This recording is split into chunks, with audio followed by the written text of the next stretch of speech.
She stood there in the falling snow, her fingers numb, her heart already frozen. No home. No husband. No future. And yet, someone was watching her from behind the warm glass window. She didn't know it yet, but this night would change everything. The snow fell quietly, covering the wooden streets like a cruel blanket meant to hide pain rather than protect from it. Every step she took felt heavier than the last, not because of the cold, but because of what she had lost just hours ago. Her name was Eliza Moore. She clutched her old leather suitcase tightly, the handle cracked and worn, just like her heart. Inside were the only things left from a life she thought would begin today: a simple dress, a letter from her late mother, and a wedding ring that was never placed on her finger. The church bells had rung that morning.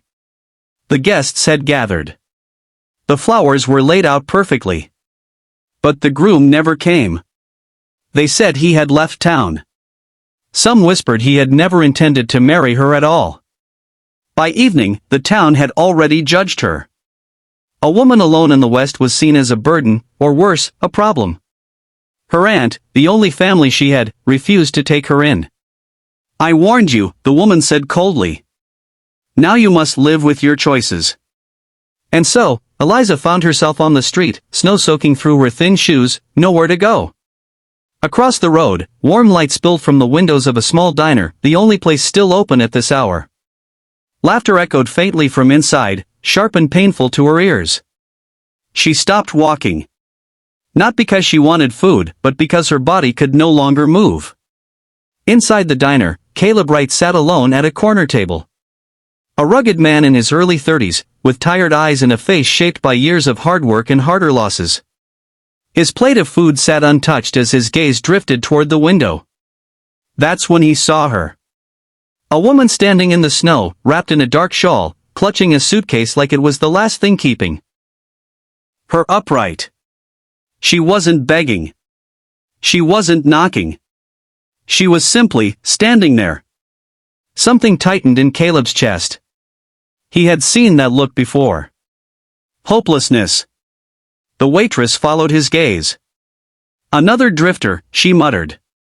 "Town's full of them these days." Caleb didn't reply. Instead, he stood up. But just as he took a step toward the door, Eliza turned away. She walked again, slowly, each step carrying her farther into the dark street. Caleb hesitated. His past whispered warnings into his mind. Don't get involved. People bring trouble. You've lost enough already. So he sat back down. And Eliza disappeared into the snow. That night, Eliza found shelter beneath the wooden awning of an abandoned store. The wind howled like it was mocking her weakness. She curled up, hugging her suitcase, tears freezing on her cheeks before they could even fall. She whispered to herself, "I just need to survive the night." But the cold was merciless.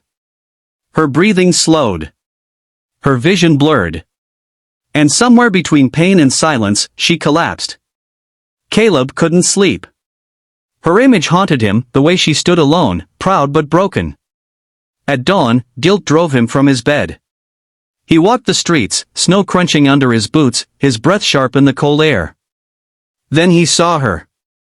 A figure slumped against a wall. Too still. His heart pounded as he rushed forward. "She's alive," he muttered after checking her pulse, weak, but there. Without thinking, he lifted her into his arms. When Eliza opened her eyes, warmth surrounded her. A fire crackled softly. A blanket covered her shoulders. She panicked, trying to sit up. "Easy," a deep voice said. "You're safe."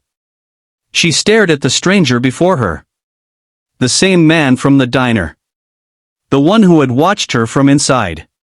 Tears filled her eyes, not of fear, but of something far more dangerous. Hope. Backhand index pointing right. If you enjoy emotional, cinematic stories like this, please don't forget to like the video and subscribe to our channel. Your support helps us bring more powerful stories to life. Caleb explained that he had brought her to his cabin on the edge of town. "I didn't know what else to do," he said quietly. "Leaving you there. I couldn't live with that." Eliza lowered her gaze. I don't want to be a burden, she whispered. You're not, he replied firmly. And you won't be. But neither of them knew how deeply their lives were about to intertwine or how dangerous kindness could be in a town full of judgment. As the fire crackled, a knock echoed at the cabin door. Sharp. Urgent. Caleb's expression darkened. That's not good, he muttered. Eliza's heart raced. Because outside the door stood someone from her past. Someone who should never have found her.